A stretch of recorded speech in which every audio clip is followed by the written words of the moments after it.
Leo tulikuwa tukiombea Nigeria.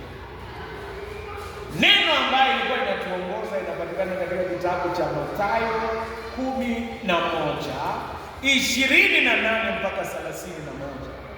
Kitu ambacho tulikuwa tukiombea Nigeria na pia tulikuwa tunajiombea sisi wenyewe. Kitu cha kwanza, kila mtu ana mizigo mizito. Kila mtu ana maneno ambayo anabeba. Mengine hawezi ambia mtu, hata mengine ni mazito, unashindwa tutaambia nani. Kila mtu ana mzigo.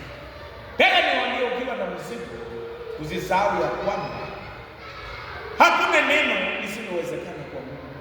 Haya maneno yote, ingawa tuko na mzigo, tuko na mtu ambaye anaweza mambo yote.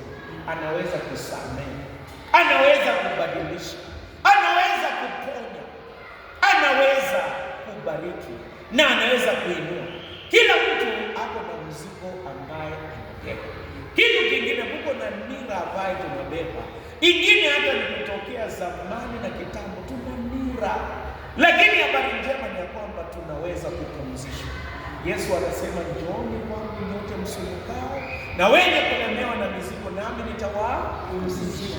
Hata sasa hivi hapa kuna wengine wana mizigo ya kulima, nira ya kupanda. Hata tunakuwa tukitembea, kuna wengine wako na mambo, lakini kuna mtu ambaye anaweza kutupumzisha. Leo tumekuja kujiombea. Baada ya kuombea Nigeria, tunajiombea na kuko na mambo ambayo tunabeba. Nataka nijue ya kwamba yule ambaye anakupumzisha, mwambie hii ni Mungu asiye Jehova. Hakuna neno lisilowezekana kwa Mungu. Yeye anaweza kuponya, yeye anaweza kubariki. Naomba atupumzishe na atupe amani na matumaini. Nira yako ni nyepesi. Usibebe nira ya watu na maneno na kusumbuka na stress. Unajua wakati mwingi watu wanabebanga stress kwa sababu hawapeani mzigo. Unaona?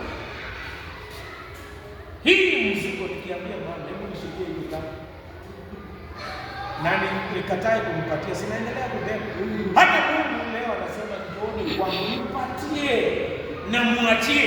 Lakini wakati mwingine tunapatia Mungu, lakini tunachukua bado na kuwaza. Usiku au lali, yani kwa sababu tunasema ipitogea, unapenduka ukipenduka kwa sababu na hata stress na ansa. Leo naomba usibebe stress, waachia Mungu. Hata maneno ya mothering week usisumbuke itakuaje.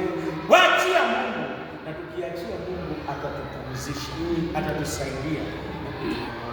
Nataka tusimame, tuko na mambo mengi tunabeba. Nataka tusimame, tuachie Bwana. Mizigo yote tumwachie, nira yote tumwachie, na tuombe ya kwamba atupumzishe. Na tuombe. Baba mwenyezi na mwenye rehema, kuna mambo mengi tunabeba. Baba mwema, kuna mambo mengi tunasumbukia. Kuna nira nyingi ambayo tunabeba ambayo si yetu. Naomba kwa neema yako leo tuache miguuni pako na utupumzishe. Tuje kwako na utupumzishe. Naomba utupumzishe kwa familia zetu, utupumzishe kwa mahitaji mengi, hata kwa watoto wetu utupumzishe, utusaidie na kutuongoza. Leo wamama wamekusanyika hapa kuombea Nigeria. Pia tunakumbuka kujiombea na kanisa hili. Kuna kazi ya ujenzi, kuna misheni, kuna shughuli na mipango ya mwaka huu. Tunaomba utupumzishe na uwe pamoja nasi, kwa jina la Mungu Baba, Mwana na Roho Mtakatifu. Amen.